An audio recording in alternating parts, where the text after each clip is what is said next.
Well, what have we here? I do say, what have we here? That's right. This is Terry's Knives and Man Stuff, his very first traveling knife. He had told me about this a little while ago. He had sent it up to Tom of Knife Delights to give it a good old cleanup. And you know what? Let me smell it. That's right. Smells like case paste. I watched the video. Tom did a fantastic job polishing up these bolsters, cleaning up the blade. Now, these stains here, it's kind of rust from underneath, and the only way to really fix that would be to take the whole knife apart. And with a knife this old, you don't want to do that. You may not be able to get it back together. Tom did a hell of a job cleaning up the inside, and there's still some grime in it. But this knife is from between 1946 and 1956.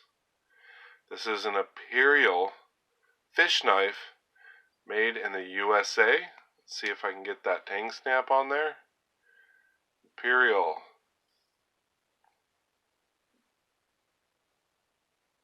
USA.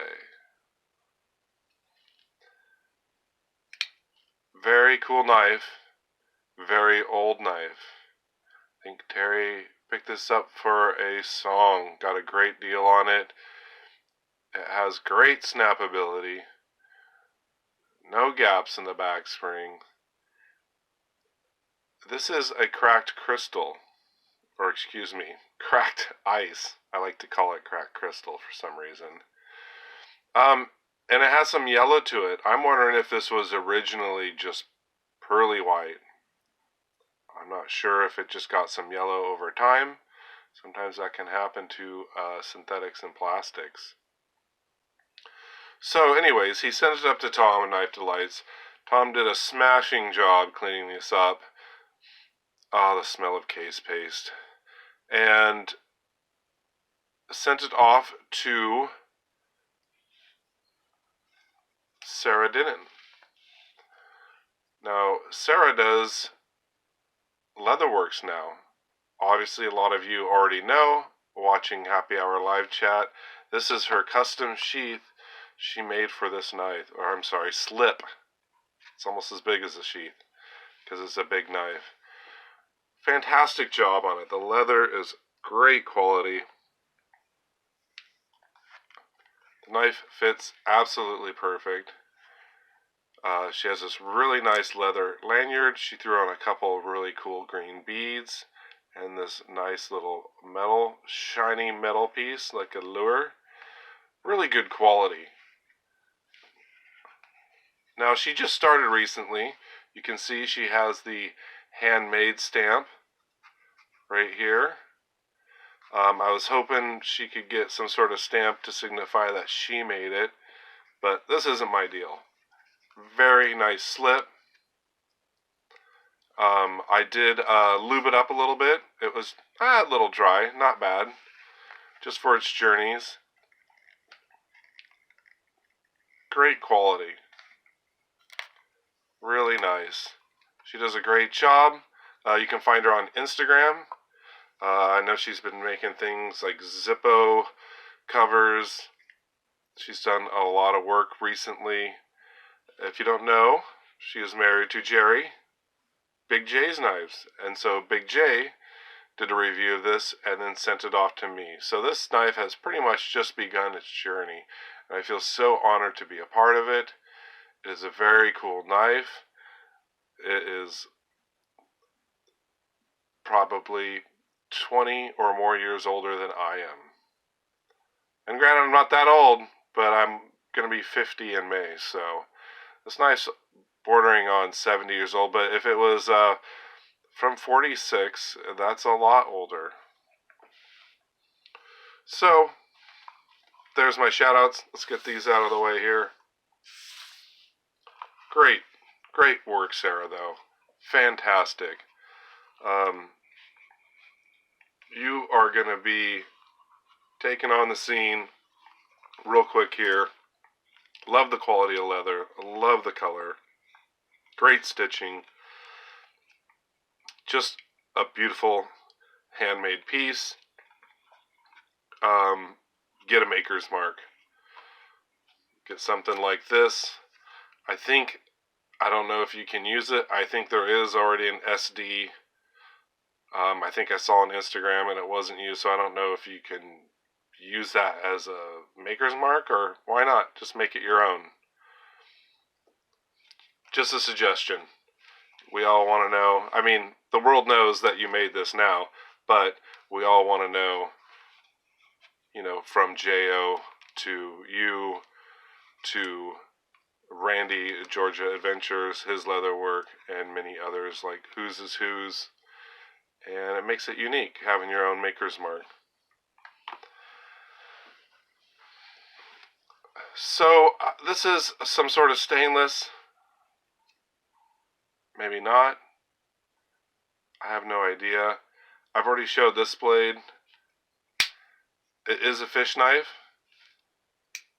So it comes with, of course, bottle opener, which I forgot to get a bottle of soda so I could crack it open with this. Really wanted to. No, my luck though, I'd probably break it. This is to get the fish hook out of the fish's mouth. Some come magnetic. This one is not magnetic. And then this is the fish scaler right here. It's very unique shape. I'm going to compare this to another fish knife. This is my Rough Rider fish knife.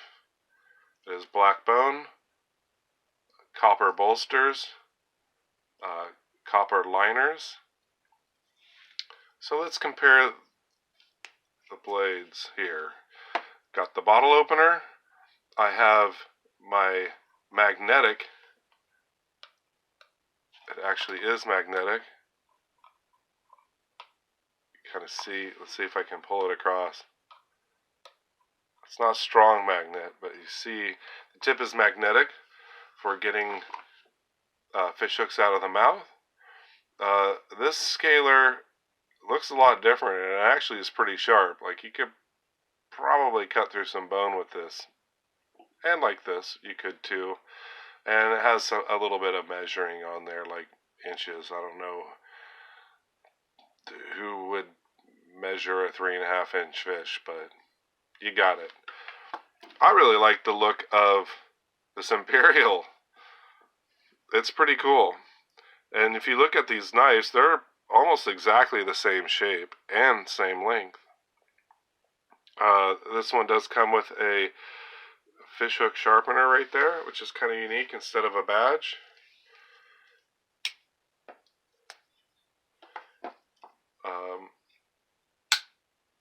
I think the Imperial has better snappability, personally. Listen. Nah, that main blade's pretty good. But as far as the fish scaler, the Imperial has better snappability.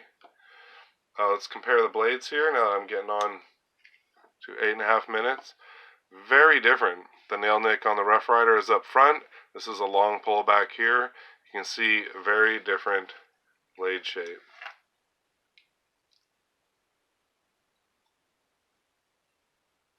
And this is cool and old, and this is newer, made in China. So totally different.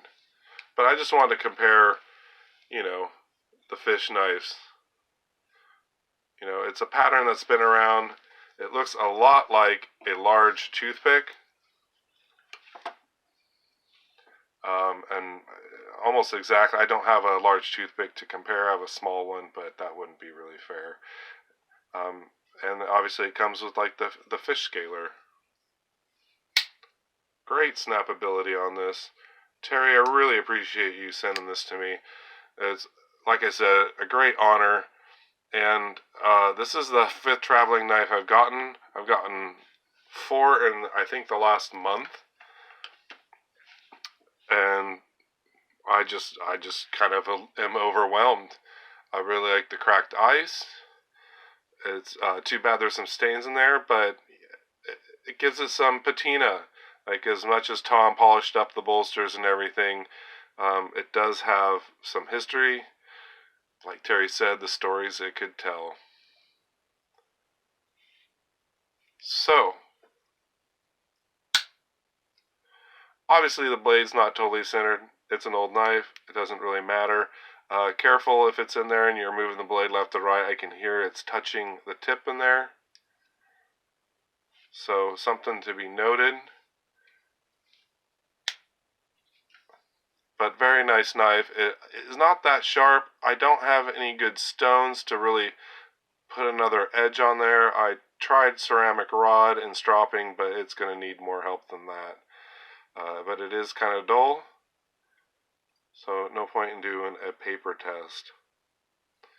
Thank you very much, Terry, for sending this to me.